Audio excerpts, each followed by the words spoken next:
Now, in this lecture, we will talk of definite integral as limit of sum, और जिसे हम क्या कहते हैं, integration by first principle, integration by first principle. जैसे हमने डिफरेंशिएशन बाय फर्स्ट प्रिंसिपल पढ़ा था, ऐसे ही ये क्या है, इंटीग्रेशन बाय फर्स्ट प्रिंसिपल। तो इसका प्रोसेस क्या है, क्या ये बताता है। Let us consider, let f be a continuous function, let f be a continuous function in the interval a to b, and assuming that fx is greater than equal to 0 for all x belonging to a to b। मतलब क्या हुआ कि fx हम मान के चल रहे हैं कि हमारा graph, that is the graph is above x-axis. Graph of fx in the interval a to b is above x-axis. तो basically जो हम a to b fx dx निकालते हैं, this is what? This is area bounded by the curve fx between the x-axis and the lines x is equal to a and x is equal to b represent करता है। This is the area bounded by the curve fx between the x-axis and the lines x is equal to a and x is equal to b। तो अगर हम इसका एक rough sketch बनाएं, let's say we have something of this sort, ठीक है, and let's say we have a curve something of this sort। ये क्या है, y is equal to fx, and let's say this point is x is equal to a से हमने start किया, and let's say x is equal to b तक हम गए, let's say, ठीक है। तो this is dotted, ठीक है, this is x is equal to a, x is equal to a से स्टार्ट किया और x is equal to b तक गए। Now what we have done is, जो ये इंटीग्रल है ये a से b fx dx बताता है, मतलब इस कर्व के नीचे का area bounded by x axis and the lines x is equal to a and x is equal to b बताता है।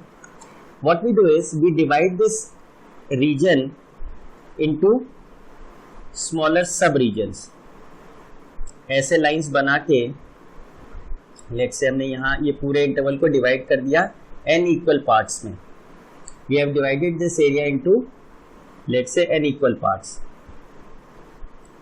ठीक है, and each part is of equal width. तो मतलब and the width is, let width be h and the region is divided into n equal parts। मतलब जो b से a वाला, a से b वाला रीजन है, इसको n पार्ट्स में हमने डिवाइड कर दिया, एंड उस हर पार्ट की विड्थ क्या है, h है। तो लेट्स से ये जो पॉइंट है ये क्या हो गया, a प्लस h, ये पॉइंट हो गया a प्लस 2h, ये पॉइंट हो गया a plus let's say 3h। तो ऐसे ही ये वाला हमने मान लिया a प्लस लेट से RH, और ये वाला पॉइंट क्या हो जाएगा, a plus n-1 into h, जो हमारा b पॉइंट है, सच दैट सारे इंटरवल्स की विड्थ कितनी है, ये विड्थ है h, every width is h, ठीक है। तो अगर हम कोई भी इंटरवल ले लें, लेट्स से this is p, q, let's say this is r, and let's say this is s, and we have extended this to complete the rectangle। हमने इसको इतना बढ़ा दिया कि पूरा हमारा रेक्टेंगल बन जाए, and let's say this is t। तो अगर हम let's say, ठीक है, तो let's say अगर हम ये वाला एरिया ले लेते हैं एंड पी के कोऑर्डिनेट्स हमने मान लिए let's say a plus r H, instead of this इसको a प्लस आर एच मानने के हम ये a प्लस आर एच मान ले रहे हैं। लेट्स से this is a plus p जो पॉइंट है this is a plus r H. तो अगर हम एरिया देखें, area of P Q and let's say हमने यहाँ पे एस से एक परपेंडिकुलर ड्रॉप कर दिया, लेट्स से दिस पॉइंट इज एन। तो area of P Q N S would be less than area under the curve, area P Q R S, and this area would be less than area of P Q R T। अगर आप देखें ये जो area है let's से ये वाला area ये वाला, ये एरिया जो कर्व के नीचे का एरिया उससे, ये जो कर्व है ये इस कर्व के नीचे के एरिया से कम होगा, और ये जो total P Q T R है मतलब ये वाला एरिया, ये वाला एरिया सबसे बड़ा होगा इन तीनों में। But if we reduce the width, मतलब as number of sub regions increase, मतलब अगर हम नंबर ऑफ सब डिविजन बढ़ाते जाएं तो h की वैल्यू कम होती चली जाएगी। h की वैल्यू कम होगी देन होगा क्या, r will tend to S, ये हमारा कर्व है। तो अगर हमारी विड्थ, ये जो h विड्थ है अगर ये कम होती जाएगी तो ये यहाँ पे लेट से आ जाएगा, और कम करेंगे लेट से वो यहाँ आ जाएगा। तो ये जो हमारा कर्व है वो ऑलमोस्ट क्या हो जाएगा, स्ट्रेट रेक्टेंगल हो जाएगा। तो यानी जो तीनों एरिया है वो ऑलमोस्ट सेम हो जाएंगे।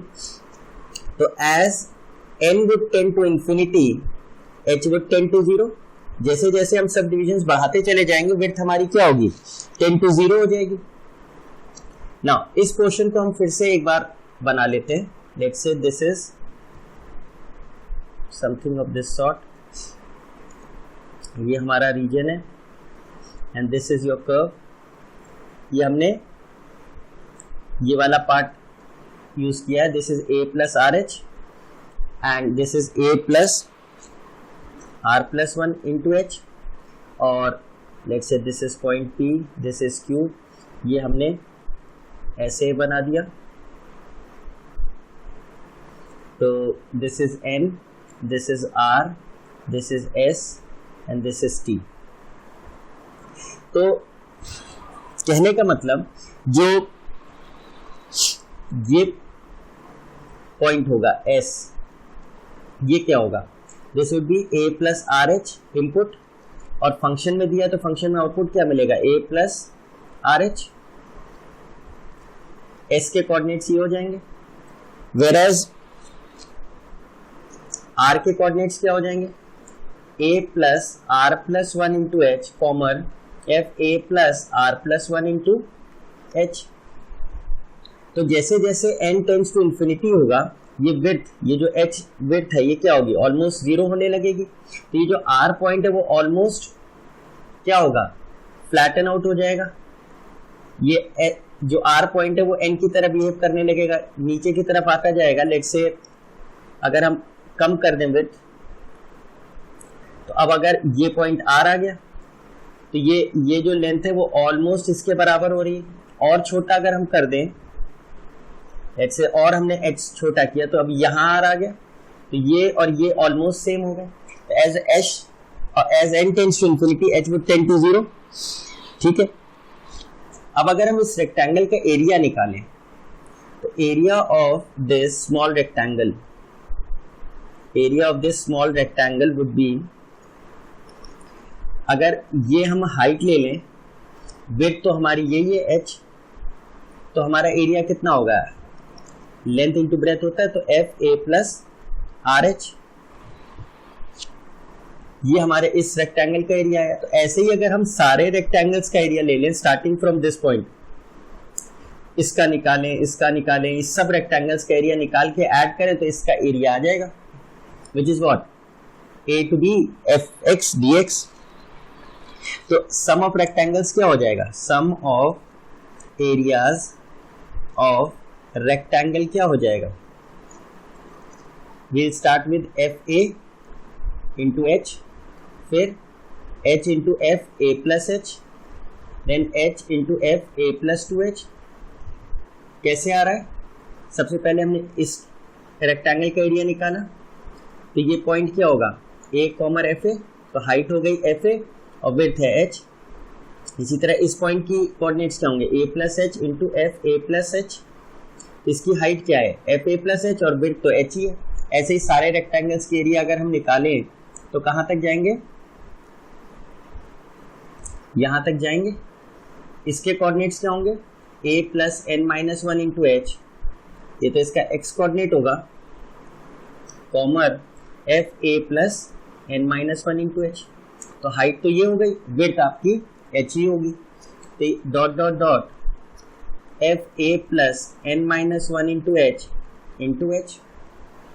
नाउ अगर इसको हम कंडेंस फॉर्म में लिखें तो क्या होगा, h into f a plus r h, where r is from 0 to n minus one. तो ये जो एरिया हमारा है ये क्या होगा, वेर b माइनस ए क्या होगा NH, क्योंकि n इंटरवल्स है और हर इंटरवल की लेंथ क्या है h है, तो b माइनस ए जो लेंथ है हमारी, ये जो पूरी लेंथ है हमारी फ्रॉम a टू b, ये लेंथ कितनी है b माइनस ए, और इसमें कितने डिवीजन है, n डिवीजन है, हर डिवीजन की विड्थ कितनी है NH है, सॉरी h है, तो NH हो गई total length which is equal to b minus a.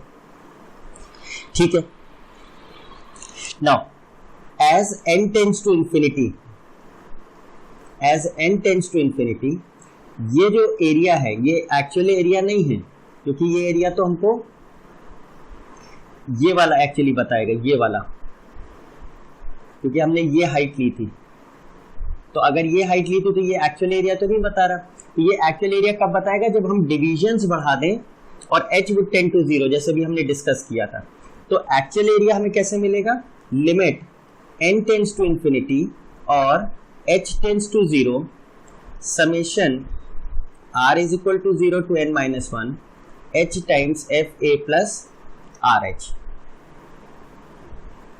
ठीक है, तो this would actually tell you the value of this integral. ये एरिया ऑफ द कर्व है और ये भी क्या है, एरिया ऑफ द कर्व बता रहा है under the curve from a to b.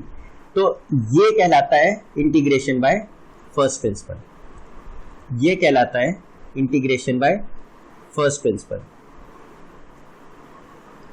तो अगर हम इंटीग्रल ये वाला सॉल्व करें या ये लिमिट इवेल्युएट कर दें, हमको सेम चीज मिलेगी। एरिया अंडर द कर्व ये भी बता रहा है, एरिया अंडर द कर्व ये भी बता रहा है। अब कुछ स्टूडेंट्स ये कहेंगे कि let's draw it again. Suppose हमने एक जो ब्लॉक लिया था, जैसे ये हमारा ब्लॉक था और हमने एक कर्व का एक पार्ट ऐसे लिया था, तो दिस वाज h, ये था a प्लस आर एच और ये था a plus r plus one into h. तो ये कोऑर्डिनेट हमने लिया था a plus r h comma f a plus r h, और ये था a plus r plus one into h comma f a plus r plus one into h. तो जब हमने रेक्टेंगल का एरिया निकाला तो हमने प्रीसीडिंग वाला लेंथ लिया था। अगर हम आगे वाली लेंथ का एरिया से निकालेंगे, मतलब h into f a plus r plus one into h निकालेंगे, तो एरिया ज्यादा आएगा। ये जो रेक्टेंगल का एरिया होगा, ये एरिया क्या होगा, ये ज्यादा एरिया दे देगा हमको, ये हमको ये वाला एरिया दे देगा, ये दिस टोटल एरिया। तो लिमिटिंग केस में कब होगा, when n tends to infinity होगा। हमने पिछली बार निकाला है यहां से h into f a plus r h, मतलब हाइट हमने ये वाली ली है, ये हाइट ली है हमने अपने फॉर्मूले में। अगर कोई इसे हाइट लेके एरिया निकालेगा रेक्टेंगल का, तो एरिया ऑब्वियसली ज्यादा आएगा। मतलब अगर हम देखें एरिया अंडर द कर्व, तो वो दो तरीके से निकल सकता है। एक, अगर हम समेशन कर दें r is equal to 1 to n यहाँ पे h times f a plus r h लिया, तो हमने कौन सा एरिया लिया, ये वाला एरिया, ये हाइट ली, ये हाइट ली, तो फिर ये एरिया जो निकलेगा वो हमारे एक्चुअल एरिया से थोड़ा कम होगा। और यही चीज अगर हमने summation r is equal to 0 to n rather 1 से n तक लेते हैं, और ये हो जाता है h times f a plus r plus 1 into h, तो ये वाला एरिया देता इसके अंदर, ये एरिया हमारे इस एरिया से क्या होता, ज्यादा होता, और ये कम होता। लेकिन जब लिमिटिंग केस होता, when n tends to infinity करते, तो ये एरिया, ये वाला एरिया और ये वाला एरिया एग्जैक्टली हमको लिमिटिंग केस में ये एरिया दे देते, क्योंकि जब हम n टेंड्स टू इन्फिनिटी करते हैं, h टेंड्स टू 0 होता, तो ये एरिया इस तरफ कन्वर्ज करता है और ये एरिया इस तरफ कन्वर्ज करता है, तो एक्चुअली हमको एरिया अंडर द कर्व दोनों दे सकते हैं। तो इसलिए कोई इससे फर्क नहीं है, लिमिटिंग केस में दोनों वैल्यूज सेम आएंगी। तो हम लोग अपना फॉर्मूला यही ले लेते हैं, लेने को वो भी ले सकते हैं, पर लिमिटिंग केस में दोनों सेम वैल्यूज हमको देंगे। नाउ कुछ इंपॉर्टेंट फॉर्मूलेज हैं जो हमें याद होने चाहिए। तो इंपॉर्टेंट सीरीज या फॉर्मूले जो हमें याद होने चाहिए, तो पहला है sum of first and natural numbers का सम।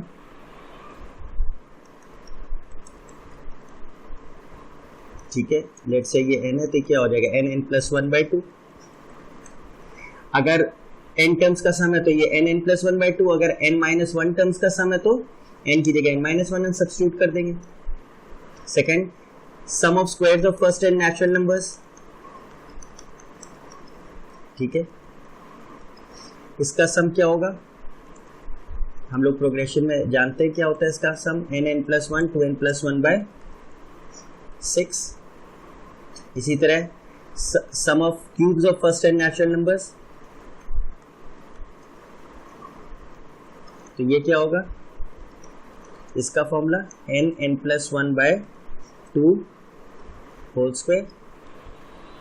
ठीक है, fourth, sum of n terms of a GP, वो क्या होता है a rn minus 1 upon r minus 1, where r is not equal to 1। ठीक है, नाउ दो फॉर्मूले और याद करने में, कि एक है sine alpha plus sine alpha plus beta plus sine alpha plus 2 beta plus sine alpha plus 3 beta, मतलब जो अंदर का एंगल है they are in AP, sine alpha plus n minus 1 into beta. इसका फॉर्मूला हमें क्या याद रखना है, sine n beta by 2 upon sine beta by 2 into sine alpha plus n minus 1 into beta. ये देखिए फर्स्ट एंगल है आपका, याद रखने के तरीका, ये आपका लास्ट एंगल है। तो अगर आपको साइन की सीरीज दी है जिसमें अंदर के एंगल्स एपी में हैं, तो n टर्म्स के उनके सम का फॉर्मूला इससे आप दे सकते हैं। And the next one is cos alpha plus beta plus cos alpha plus 2 beta and so on, cos alpha plus n minus 1 into beta. इसकी वैल्यू क्या होगी, sine n beta by 2 upon sine beta by 2। ये तो as it is रहेगा पहले की तरह, यहाँ पे क्या आ जाएगा cos, तो cos alpha plus n minus 1 into beta. Same logic, first angle plus last angle, और इसमें एक चीज रह गई बाय 2, ये चीज ध्यान रखिए। तो ये 6 फॉर्मूलेज हम लोग को याद रखने, क्योंकि ये हमारे इंटीग्रेशन में फर्स्ट प्रिंसिपल या लिमिट एज अ सम में इस्तेमाल होंगे बहुत ज्यादा। ठीक है,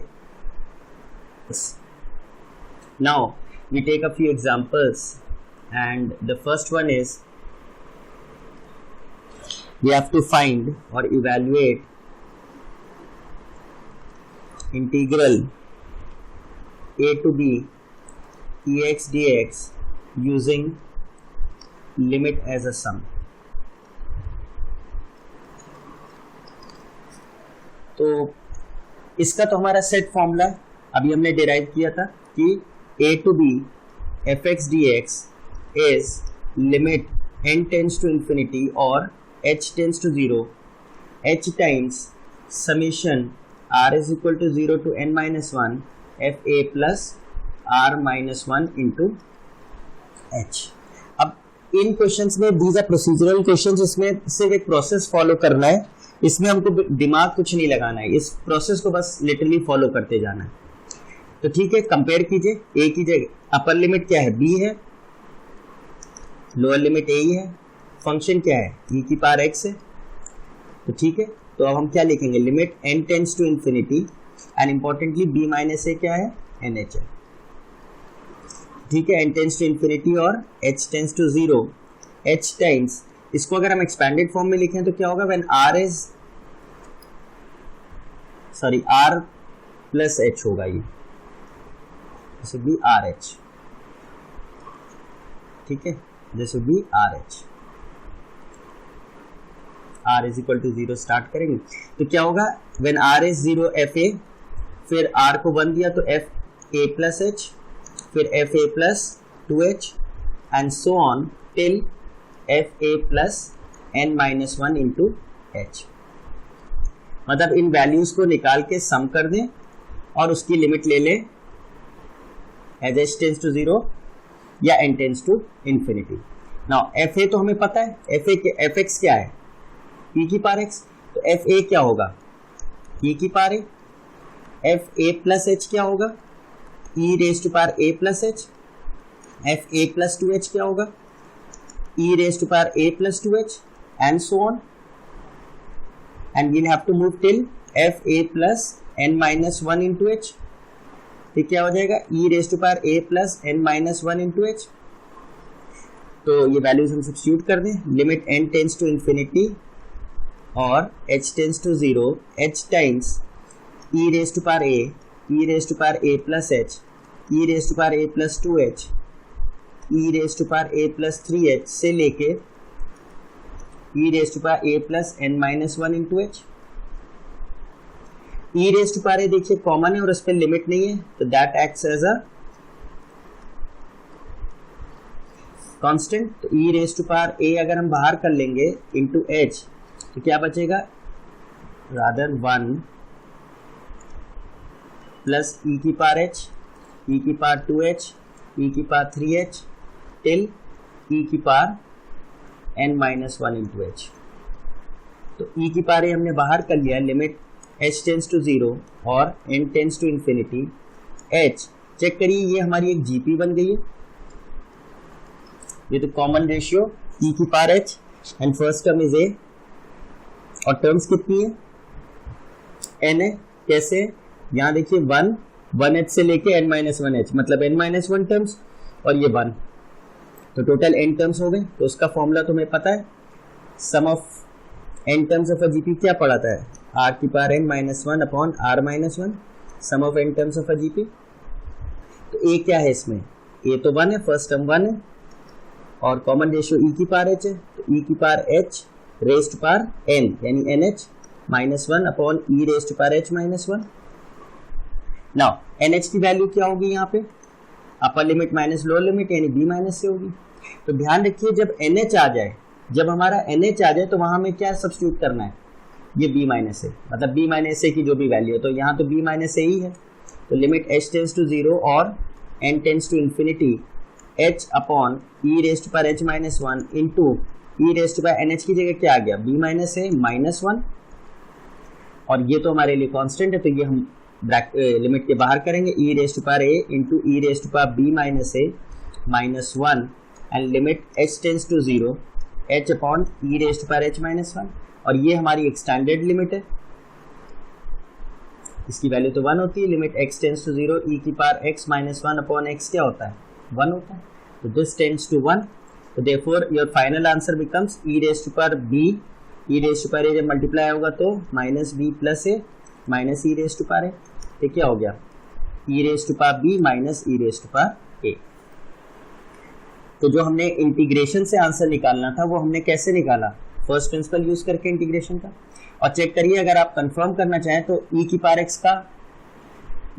का इंटीग्रेशन क्या होता है, e की पावर x होता है, और जब हम अपर लिमिट माइनस लोअर लिमिट करेंगे तो क्या होगा, e की पावर b माइनस e की पावर a। इन एग्जैक्टली यही आंसर हमारा यहाँ पे आया।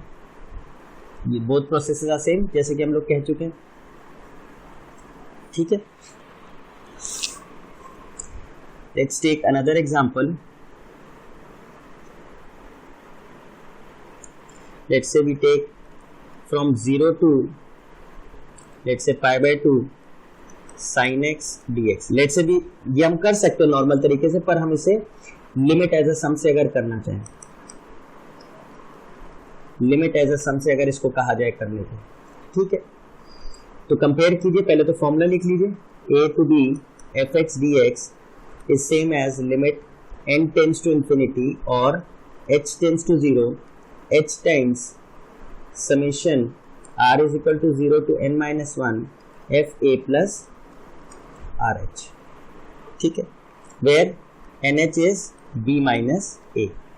तो कंपेयर कीजिए डेटा को, a है 0, लोअर लिमिट 0 है, अपर लिमिट पाई बाई 2 है, एफ एक्स साइन एक्स है, तो b माइनस ए क्या होगा, b minus A would be pi by 2, ठीक है। तो एफ ए ये हम लोग लिखेंगे तो कैसे एक्सपैंड होगा, r को 0 रखिए, f a plus h, f a plus 2h से लेके f a plus n minus 1 into h, ठीक है। तो एफ ए की वैल्यू क्या होगी, f a means f 0, a 0 है, तो क्या हो गया sine 0, then f a plus h क्या होगा, f 0 plus h which is simply f h यानी sine h, then f a plus 2h, तो क्या होगा एफ 2h, क्योंकि ए तो 0 है तो साइन 2h, ऐसे चलता जाएगा, f a plus n minus 1 into h, तो ये क्या होगा f n minus 1 into h, because a तो 0 है तो sine n minus 1 into h, ठीक है। तो अब हम अपने लिमिट में वैल्यूज रखते हैं, n टेंस टू इंफिनिटी और h tends to 0, h times f a क्या है साइन 0 विच इज 0, तो कहां से सीरीज स्टार्ट होगी, sine h plus sine 2h plus sine 3h so on, कहां तक जाएंगे sine n minus 1 into h, ठीक है। तो सबसे पहले तो ये चेक करें कि क्या ये सीरीज में n टर्म्स हैं कि n माइनस 1 टर्म्स हैं, चेक करिए, 1h से स्टार्ट हुआ है और n माइनस 1h तक गया है, यानी नंबर ऑफ टर्म्स कितनी है, number of terms n minus 1 है, ठीक है, ठीक है। तो ये तो हमारी जो सीरीज दी है ये हमारी किस टाइप की सीरीज दी है, if you can remember sign alpha plus beta, जब हमारे अंदर के एंगल्स क्या थे, एपी में थे, ऐसी दी है series till sine alpha plus n minus 1 into beta, ठीक है, ठीक है। तो इसका फॉर्मूला क्या था हमारा, साइन एन बीटा बाय 2, मतलब जो हमारा कॉमन डिफरेंस है that into n by 2 upon sine beta by 2, मतलब common difference by 2 sine first angle plus last angle by 2। पर इसमें एक चीज ये हो रही है कि इसमें नंबर ऑफ टर्म्स कितनी है, n माइनस 1 है, n नहीं है, n माइनस 1 है, तो बस जहां जहां n है वहां हम n माइनस 1 रखेंगे। तो limit n tends to infinity और h टेंस टू 0 जो है h टाइम्स, ये क्या लिखेंगे हम, साइन, कॉमन डिफरेंस क्या है 2h माइनस h यानी h, यानी nh by 2 upon sine h by 2, sine first angle क्या है h और लास्ट एंगल क्या है n minus 1 into h by 2, तो ये कितना आ जाएगा, लिमिट h टेंड्स टू 0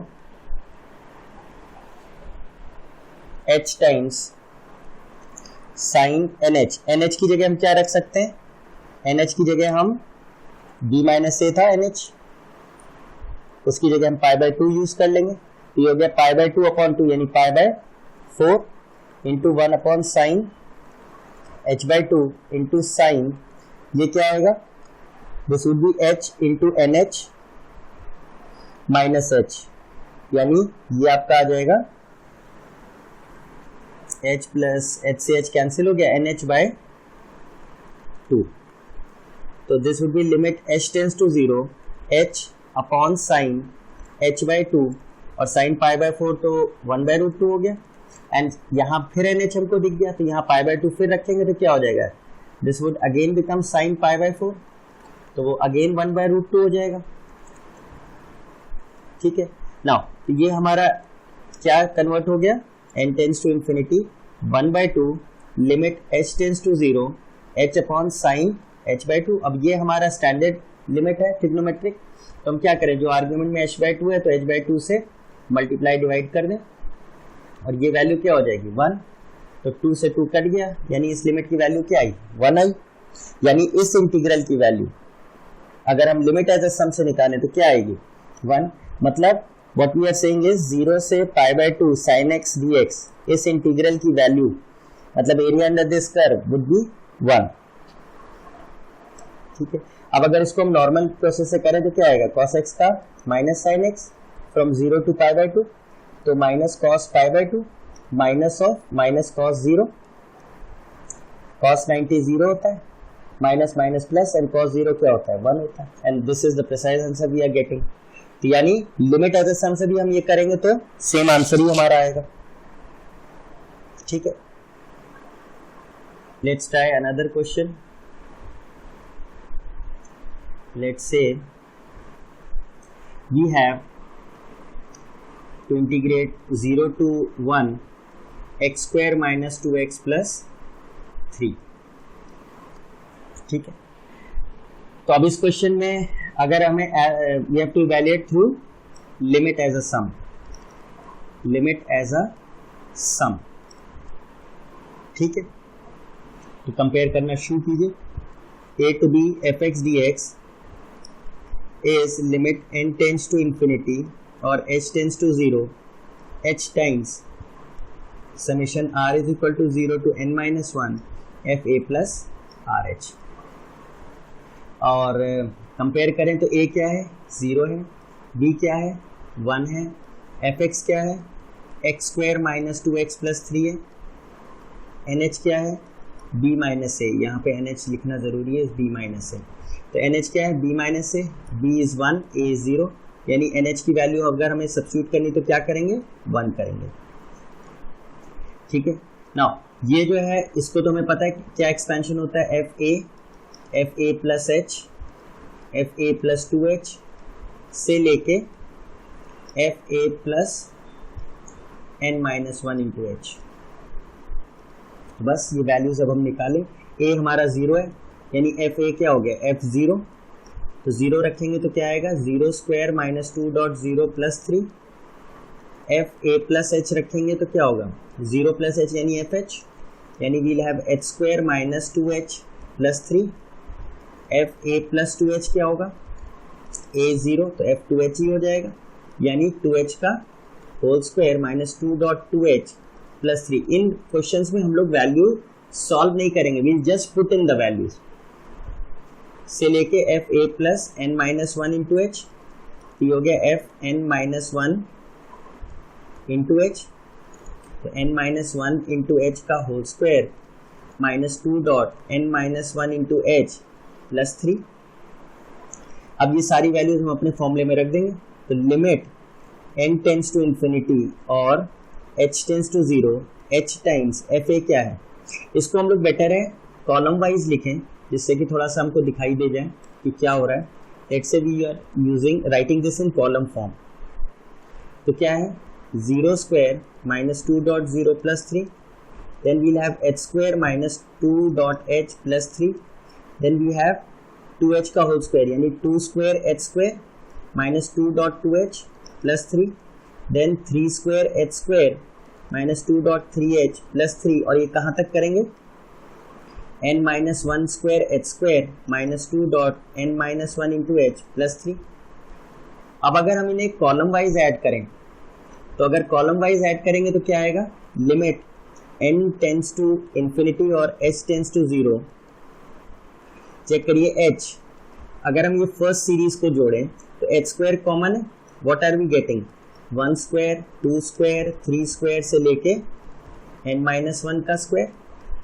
सिर्फ हम लोग इनको देख रहे हैं, we are adding these terms, ठीक है। सिमिलरली जब हम दूसरे टर्म को देखेंगे तो देखिए 2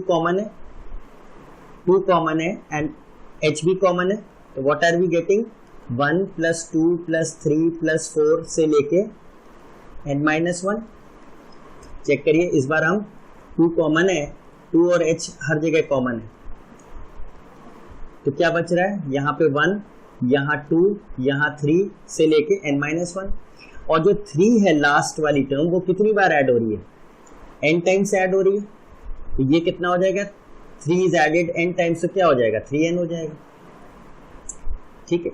नाउ अब ये देख के तो हमको अपना फॉर्मूला याद आ गया, sum of first n natural numbers का स्क्वायर वाला, पर यहाँ पे टर्म्स कितनी है n नहीं, n माइनस 1 टर्म्स हैं, तो 1 square plus 2 square plus 3 square से लेके n स्क्वायर का फॉर्मूला क्या था n plus 1 2n plus 1 by 6, पर ये फॉर्मूला कब था जब हमारी n टर्म्स थी, तो अगर n माइनस 1 टर्म्स होंगी तो कितना होगा, n की जगह बस n माइनस 1 रख देंगे, तो फॉर्मूला क्या बन जाएगा n minus 1 into n minus 1 plus 1 यानी n और 2n माइनस 1 बाय 6, यानी हम यहाँ क्या सब्स्टिट्यूट करेंगे, ये फॉर्मूला कर देंगे। यहाँ हमें क्या दिख रहा है, फर्स्ट n नेचुरल नंबर्स के सम का, तो 1 प्लस 2 प्लस 3, लेकिन टर्म्स यहाँ कितनी है, n नहीं है, n टर्म्स होती तो ये फॉर्मूला होता, लेकिन हमारे पास कितनी है n माइनस 1 टर्म्स है, तो n की जगह n माइनस 1 रख दिया, यहाँ हम ये फॉर्मूला लगा देंगे। तो अब अल्टीमेटली हमारा क्या लिमिट बना, n टेंस टू इंफिनिटी और h tends to 0, h times यहाँ क्या हो गया h square into n minus 1 2n minus 1 by 6 minus 2h into n minus 1 by 2 plus 3n। जब हम इन क्वेश्चन में जब हम पूरी सीरीज के समेशंस लगा देंगे फिर हम ये h अंदर लेके जाएंगे, लास्ट स्टेज पे एकदम h लेके जाएंगे अंदर, तो limit n tends to infinity और h tends to 0।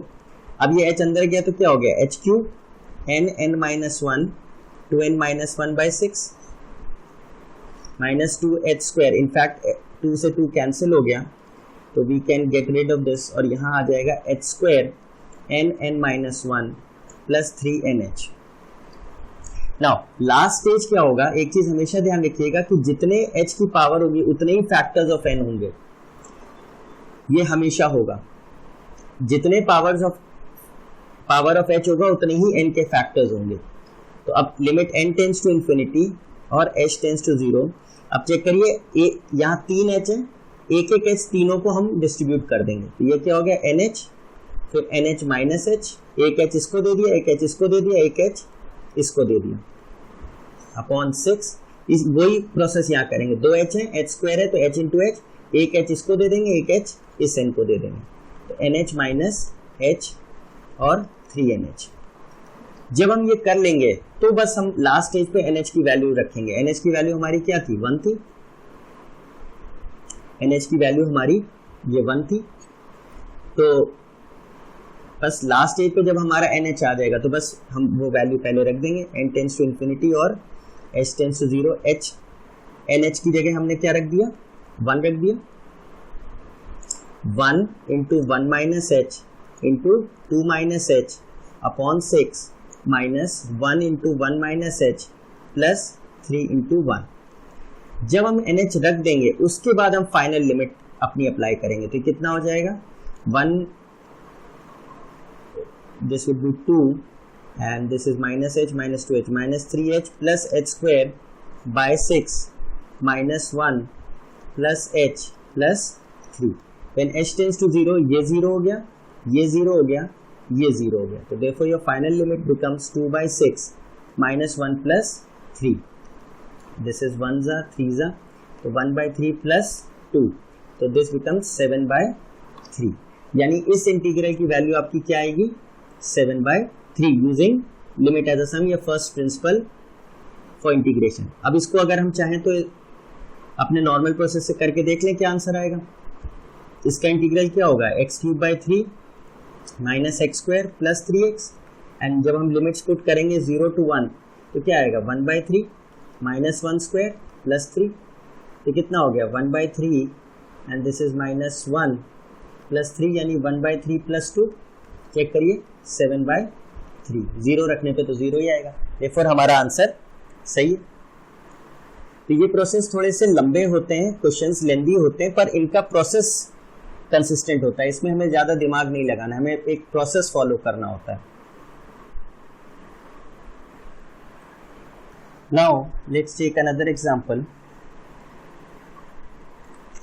Let's say we have to evaluate 1 to 2 x cube plus 3 dx using limit as a sum। ठीक है, तो प्रोसेस तो हमारा स्टैंडर्ड है, a to b fx dx अगर integral निकालना है it is same as limit n tends to infinity h times summation r is equal to 0 to n minus 1 f a plus r h, where n h equals to b minus a। ठीक है, और h tends to 0। तो ठीक है, a क्या है, lower limit is 1, upper limit is 2, तो nh कितना हो गया b minus a which is 2 minus 1 1। fx क्या है हमारा x क्यूब प्लस 3, और ये हमें पता है क्या लिखा जाता है fa plus fa plus h plus fa plus 2h से लेके fa प्लस r माइनस 1 और rather n minus 1 into h। Values रखिए, एफ ए क्या है, a1 है, तो f1 क्या होगा 1 क्यूब प्लस 3, एंड जैसे मैंने पहले कहा इसमें हम लोग वैल्यूज निकालेंगे नहीं, सिर्फ प्लेस करेंगे फॉर्मूले में। f this is F A, इसी तरह एफ ए प्लस एच क्या होगा f1 प्लस एच, ये हो गया 1 प्लस एच का होल क्यूब प्लस 3। ऐसे ही एफ ए प्लस 2h, तो क्या होगा f1 प्लस 2h, इसकी वैल्यू हो गई 1 प्लस 2h का होल क्यूब प्लस 3। एक और निकाल लेते हैं, fa plus 3h would be f1 plus 3h, इसकी वैल्यू क्या आ गई 1 प्लस 3h का whole cube plus 3, and so on. कहाँ तक जाएंगे, this would be fa plus n minus 1 into h, ठीक है, हो गया f1 plus n minus 1 into h, ये हो गया 1 plus n minus 1 into h whole cube plus 3। अब हम क्या करेंगे, इसको एक्सपैंड कर लें, तो this is 1 cube and let's say plus 3, ये क्या है a cube plus b cube plus 3a square b plus 3ab square plus 3। इसको एक्सपैंड करिए, a cube plus b cube यानी 2 cube h cube plus 3 into 1 का square into 2h और 3 into 2h का whole square यानी 2 square h square plus 3। ये क्या होगा 1 क्यूब प्लस b क्यूब यानी 3 cube h cube plus 3.3h plus 3.3 square h square plus 3 and so on. यहाँ क्या आ जाएगा a cube plus b cube plus this would B 3.n minus 1 into h plus 3n minus 1 whole square h square and plus 3।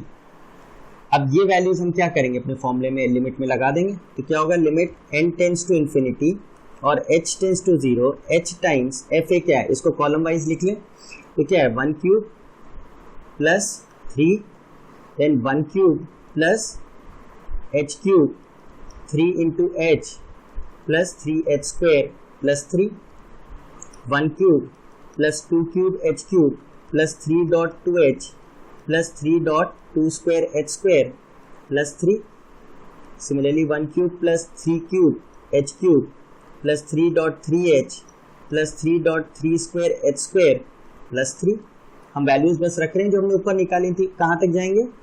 1 cube plus n minus 1 cube h cube 3 dot n minus 1 into h plus 3 dot n minus 1 का whole square h square plus 3. And as usual हम इसे क्या करेंगे? Column wise add करेंगे. तो limit n tends to infinity और h tends to 0, h times क्या बचा? 1 क्यूब कितनी बार ऐड हुआ? n टाइम्स ऐड हुआ, तो 1 क्यूब तो 1 होता है यानी nh. और 3 कितनी टाइम्स ऐड हुआ? n टाइम्स, तो ये कितना हो गया? 3n. ये n होगा, nh नहीं. 1 into n is n, n plus 3n ये हो गया. अब चेक करिए इस वाले कॉलम पे कॉन्सेंट्रेट करिए. h क्यूब कॉमन है, तो what is left inside? 1 cube, 2 cube, 3 cube से लेके n माइनस 1 क्यूब. इसी तरह इस ब्रैकेट पे देखिए, यहाँ 3 भी कॉमन है और h भी कॉमन है, तो 3h common. What is left in side? यहाँ पे डॉट 1 लिख सकते हैं, फिर 2, फिर 3 से लेके n माइनस 1. तो ये क्या हो गया? Plus n minus 1. एंड इस वाली ब्रैकेट में अगर इस कॉलम में देखें तो 3 कॉमन है और h स्क्वायर कॉमन है, तो बाहर कर लिया. तो what is left inside? 1 square, we can write this as 1 square, फिर 2 square, 3 square, 4 square and so on. ये कहाँ तक जाएगा? n माइनस 1 का स्क्वायर. बस. अब ये तो हमें पूरी सीरीज अपनी दिख रही है समेशन वाली. तो limit n tends to infinity और h tends to 0, h times 3n plus n हो गया 4n प्लस h क्यूब. ये फर्स्ट n नेचुरल नंबर्स के क्यूब्स का सम है, पर ये n माइनस 1 टर्म्स है, तो जो n टर्म्स का सम था उसमें n माइनस 1 रख दें, तो क्या होगा? n minus 1 into n upon 2 का होल स्क्वायर प्लस 3h. ये फर्स्ट एंड नेचुरल नंबर्स का सम है, लेकिन n की जगह n माइनस 1 रखना पड़ेगा, तो n minus 1 by 2 and 3h square. ये first and natural square of first and natural numbers का सम है, पर n नहीं, n माइनस 1 टर्म्स है, तो उस फॉर्मूले में क्या रख देंगे? n minus 1 2n minus 1 by 6. ठीक है.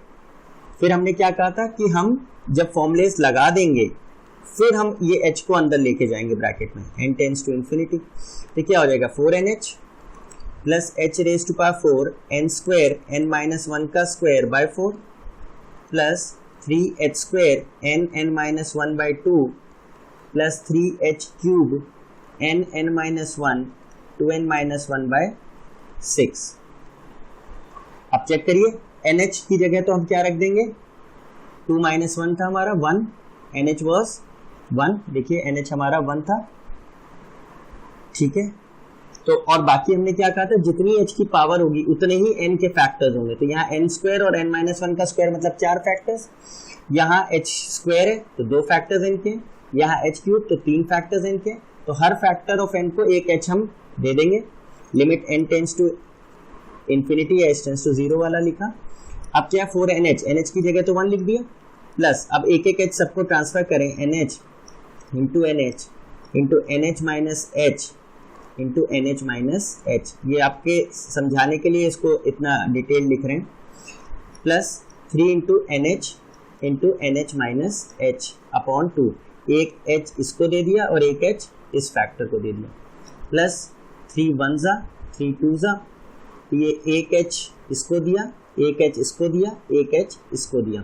तो nh into nh minus h into 2nh minus h by 2. अब nh की वैल्यू हम सब्स्टिट्यूट कर देंगे. Limit n tends to infinity और h टेंस टू 0, ये तो 4 हो गया, प्लस 1 इंटू